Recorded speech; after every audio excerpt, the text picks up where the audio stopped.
Alright guys, fun little video for you today. Today we're talking about Blackmagic Design's brand spanking new ATEM switches with the SDI functionality. That's going to be the key word in this situation. So there is the brand new switcher with the SDI's inputs, outputs right there, as opposed to the HDMI version that we all know and love, especially me. Because if you look closely here, I've got some experience with this amazing product. We're currently filming this show right now live on my ATEM Mini Extreme ISO. I really like the design of this box. I just wanted to say that. It's a sexy looking box, but there you go. That's the switcher itself. And if you look to the right, here it is. That's what we are filming this show on right now live, okay? Now, when I first started this little YouTube experiment about 1.5 years ago, YouTube, Facebook experiment, I was using their first version, which is this one right here. Okay, the ATEM Mini Pro, of course, with the HDMI cables in there, and of course that's the box. This box, in my opinion, isn't as sexy as the other one, but there you go. So I do have some experience. Now I'm going to be giving you guys a live studio tour of my current ATEM situation setup, and I'm going to be talking about my thoughts on this new SDI version. Things I like, things I don't like. If that sounds fun, we're on both these channels. We're on this channel right now, number 2, but of course we also are on channel 1. Tallboy Gareth. Like and subscribe. Do your thing, all right? Oh my God, we're having fun here every single day. All right, enough of that. So, HDMI versus SDI. Now, I'm not going to get too much information into the differences between the both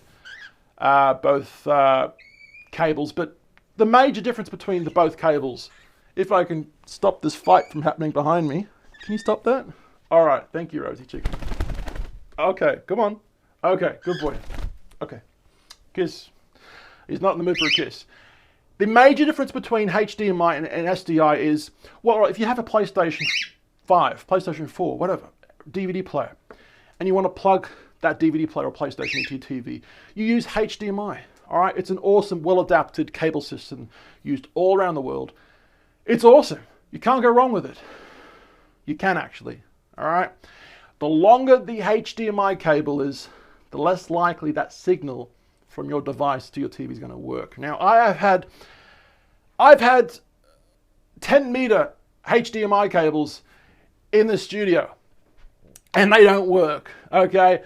It's so frustrating. Now, look, you can get a signal booster to boost the signal through the HDMI cable, but it costs money, and sometimes it hasn't worked. In my opinion, I got a booster and it didn't work for the 10-meter cable for some reason. It's terribly annoying. So HDMI cables don't seem to work as good the longer you have the cable, but SDI seems to work a lot further. So if you have a professional setup, you most likely want to use SDI as opposed to HDMI, because the reliability is going to be there a lot better. So my huge head-scratching moment, Blackmagic, why does this product even exist? Let me show you for the people watching. This one right here, this is all 3 of them, I might add, are the brand new SDI outputs, right? ATEM, SDI. Why does this one even exist? If you're getting the SDI version, you're getting this to be for a pro setup, okay? Take a look at this. These other 2 are the ISO version, ISO and Extreme ISO, which is my one, but without the SDI, right? ISO allows you to record every single camera while also recording the output. So we're recording these 8 different cameras plus the actual output. So basically 9 different feeds, right? Which is awesome. So it makes you wonder, why on earth does the ATEM SDI even exist when there is no ISO situation? Only pros are going to get this situation. Only pros are going to get the SDIs, and pro will want the ISO. So I can't, in my opinion, I can't imagine this one will sell very much at all. It'll be either this one or that one. That's just my opinion right there. All right, moving on. Okay, now, if I go down to this switcher right now, so let me just scroll down, introducing the ATEM Television Studio Pro 4K. So this is a completely different switcher from Blackmagic, okay? Now if I scroll down, take a look at this. They've got all these SDI outputs because, once again, this one is a professional device, right? But take a look at this. They've got multi-view HDMI. So basically, as you guys can see, this is multi-view. That would be, this is a HDMI cable going from my ATEM Extreme ISO to my TV, all right? I'm able to see all 8 of my camera angles plus my audio, and that's going through HDMI. But the brand new device doesn't have that. This brand new device does not have HDMI out whatsoever, and that's another head scratcher to me, okay?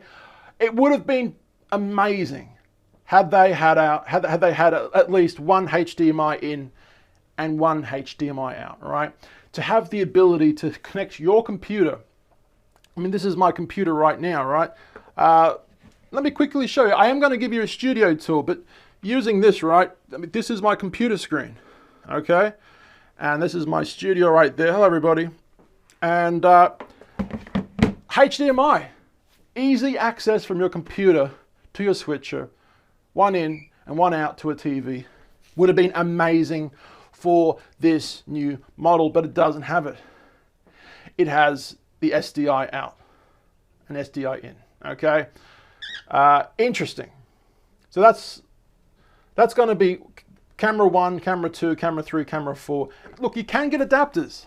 You can get adapters SDI to HDMI. You can absolutely do it. But it just would have been amazing if, once again, they would have gone down this route and at least put one of them in, preferably 2.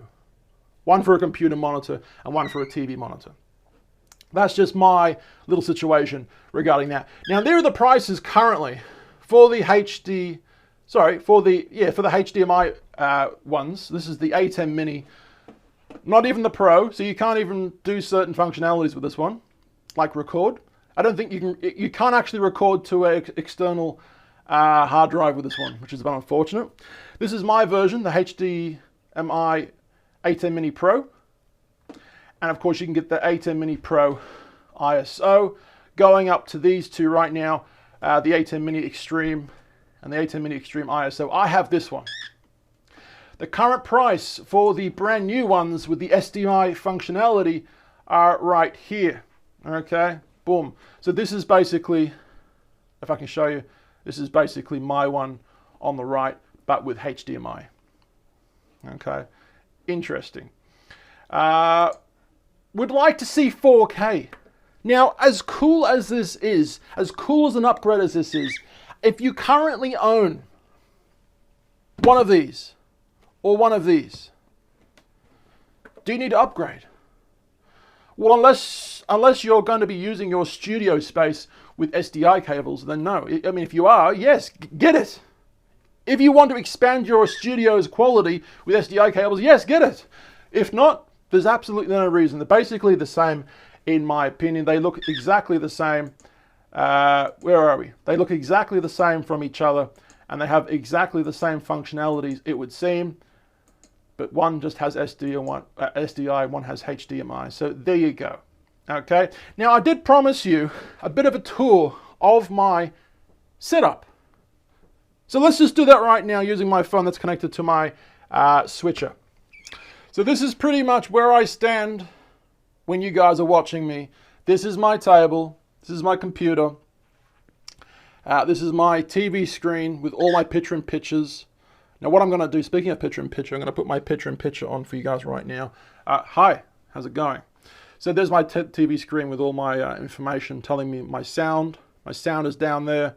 Hello. Testing. 1, 2. and all my picture information.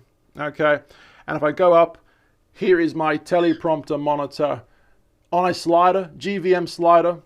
All right, I've got 2 C-stands, one there and one there. I've got camera 3 up there,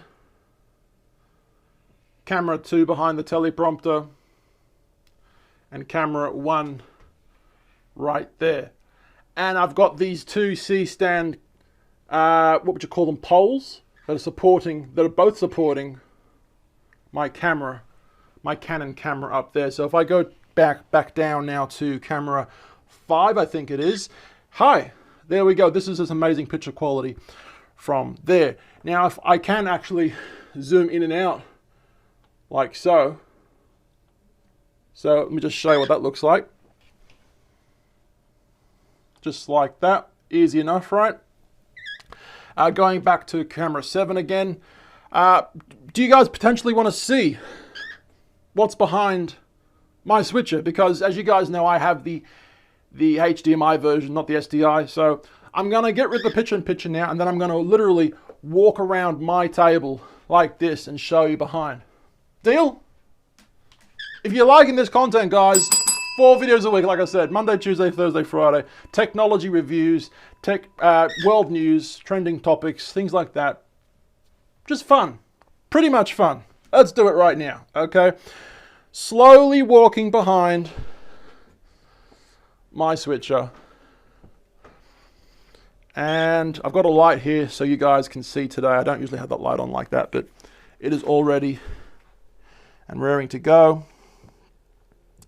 That's going to be the power right there. The internet. We've got 2 USB-C plugs right there. One of them is right now is plugged in to one of my Samsung portable SD T5. I've completely forgotten about what they're called. It's been a while since I bought them. Going to the back. So yeah, I have 8 inputs. And only one of those inputs isn't plugged in. That's number 8. There's nothing plugged into number 8 at the moment.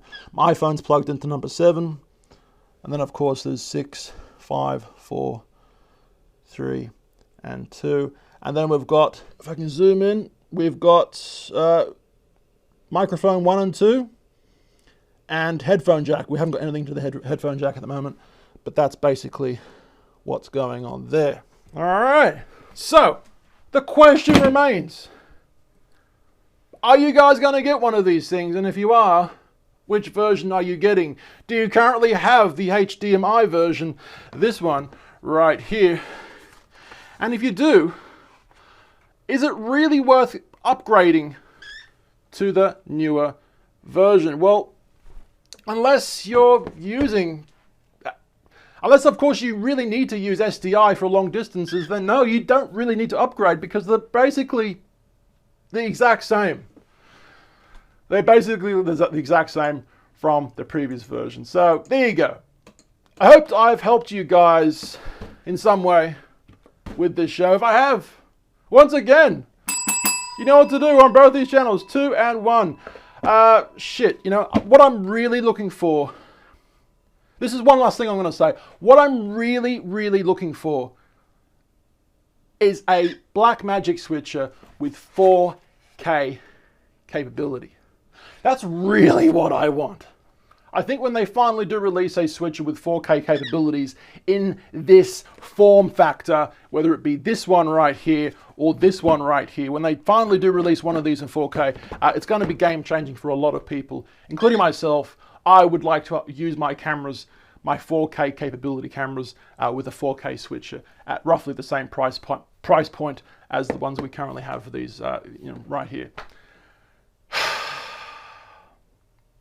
Will we see it in our lifetime? Hopefully. Maybe next year. I'll see you guys tomorrow. See ya.